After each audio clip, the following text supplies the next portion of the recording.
ஏடே பாபு, அந்த நம்ம ராமசாமி வத்தக்கரையை பார்க்க வந்துக்கிட்டு இருக்குடே, போய் மாரியம்மாட்ட சொல்லி கூட எடுத்துட்டு வர சொல்லு. அதோ கிழக்கால ராசப்பா மாமாவோட வத்தை வந்துடுச்சான், ஓடி போய் அத்தை இழுத்துட்டு வாடேய். ஏ புள்ள சரோசா, உன் அண்ணன் வத்தை இழுக்கிற தினசா பார்த்தியா? ரொம்பல மெனக்கிடுறாரு.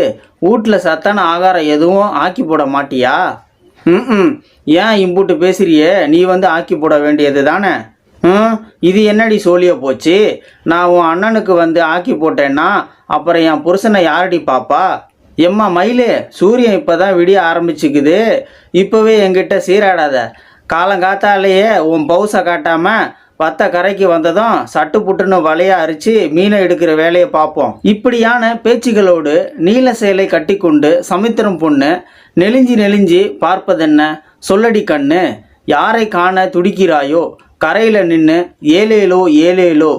எங்கோ தூரத்தில் ஒலிக்கும் இந்த பாடலுக்கு காதில் விழ ராமேஸ்வர கடற்கரையில் அந்த காலை பொழுது மிகவும் ரம்மியமாக விடிய ஆரம்பிக்கின்றது.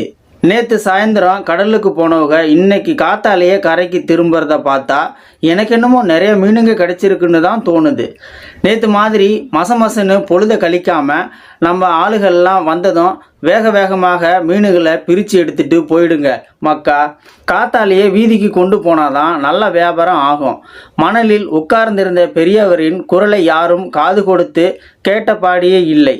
எல்லோரின் கவனமும் அலையில் மிதந்து வந்து கொண்டிருக்கும் வத்த படகு மீதுதான் இருந்தது.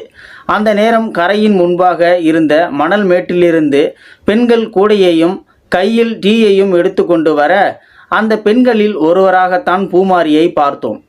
2 கைகளையும் முன்னால் வைத்து மண்டியிட்டு சரசரவென அந்த தார் சாலையில் தவழ்ந்து வந்ததை பார்த்ததும் திகைப்பு.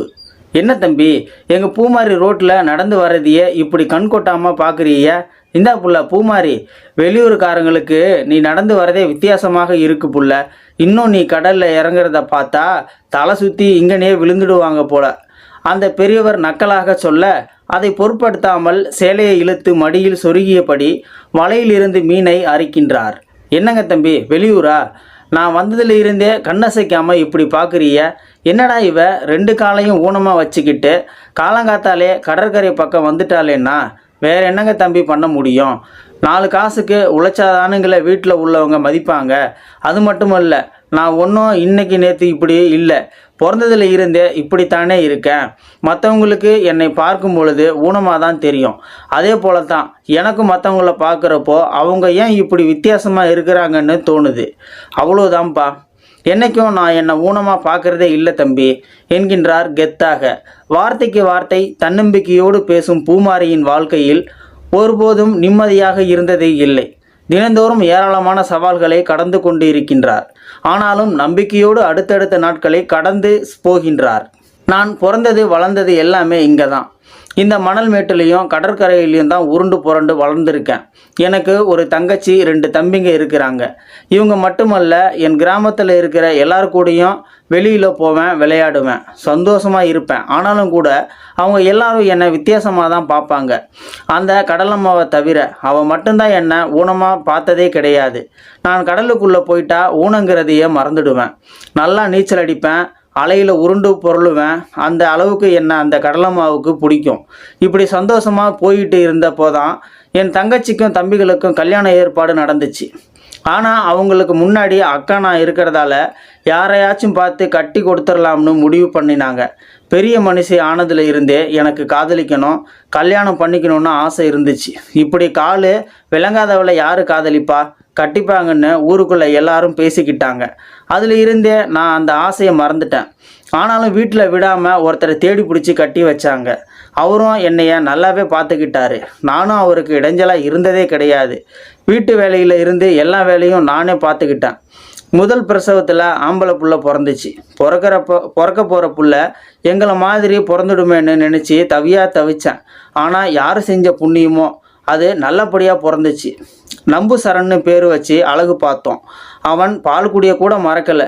திடீர்னு என் வீட்டுக்காரரு என்னை விட்டுட்டு போயிட்டாரு தம்பி என்றவர் அப்படியே பேச்சை நிறுத்துகின்றார். கண்களிலிருந்து தார தாரையாய் நீர் வழிகின்றது. சிறிது நேரம் அலைகளையே வெறித்து பார்த்துவிட்டு பேச்சை தொடர்கின்றார். வீட்டுக்காரர் இருந்தப்போ ஒன்றும் தெரியல. அவர் போனதுக்கு அப்புறம்தான் வாழ்க்கையே இருட்டுன மாதிரி ஆயிடுச்சு. என்ன இப்போ நான் மட்டும் கிடையாது, என்னை நம்பி ஒரு பிள்ளையும் வந்துடுச்சு. 2 உசுரை தவிக்கி விட்டுட்டு போயிட்டாருன்னு புலம்புனேன். கொஞ்சம் கொஞ்சமாக என் மனசை சமாதானம் பண்ணிக்கிட்டு மகனுக்காகவே வாழ்க்கையை நகர்த்த ஆரம்பித்தேன். அப்போ தான் ஒரு நாள் திடீர்னு வந்தார். என்னை மன்னிச்சிடுன்னு கெஞ்சினார். அவர் மேலே கோபம் இருந்தாலும் என்னை மாதிரி ஒருத்தியை விட்டுட்டு போனாலும் திரும்ப தேடி வந்துட்டாருன்னு நினச்சி ஏற்றுக்கிட்டேன். அதுக்கப்புறம்தான் அஸ்வினும் சுஸ்மிதாவும் பிறந்துச்சிங்க. 3 பிள்ளைங்களாயிடுச்சு. அவருக்கு மட்டும் கஷ்டத்தை கொடுக்கக்கூடாதுன்னு நினச்சி நானும் மீன் அரிச்சு சம்பாதிச்சேன். அந்த மனசில் என்ன நினச்சாரோ தெரியல, திரும்பவும் என்னை விட்டுட்டு போயிட்டாரு. கொஞ்ச நாளில் அக்கம் பக்கத்தில் உள்ளவங்க எல்லாமே உன் புருஷன் வேற ஒருத்தையை கட்டிக்கிட்டாருன்னு சொன்னாங்க. மனசு கிடந்து துடிச்சிச்சு. ஆனாலும் இனி என்ன பண்ண முடியும், 3 பிள்ளைங்களை வளர்த்தாகணுமேனு எல்லாத்தையும் பொறுத்துக்கிட்டு இருக்கேன். இன்றைக்கி இல்லைனாலும் என்னைக்காவது என் புருஷன் என்கிட்ட திரும்பி வருவாருங்கிற நம்பிக்கை எனக்கு இருக்குது. அவர் வருவார்னு நான் காத்துக்கிட்டே இருக்கேன். என் மனசில் உள்ளதை எல்லாம் அவர்கிட்ட சொல்ல ஏங்கிக்கிட்டு இருக்கேன். வலியும் கண்ணீரை முந்தானையால் துடைத்து கொண்டவர், சரிங்க தம்பி, நேரம் ஆயிடுச்சு, போய் பிள்ளைங்களுக்கு சோறு ஆக்கணும், நான் வரேன் என்றபடி அங்கிருந்து நகர்ந்தார். இப்போது அந்த கடற்கரை நன்றாக விடிந்திருந்தது.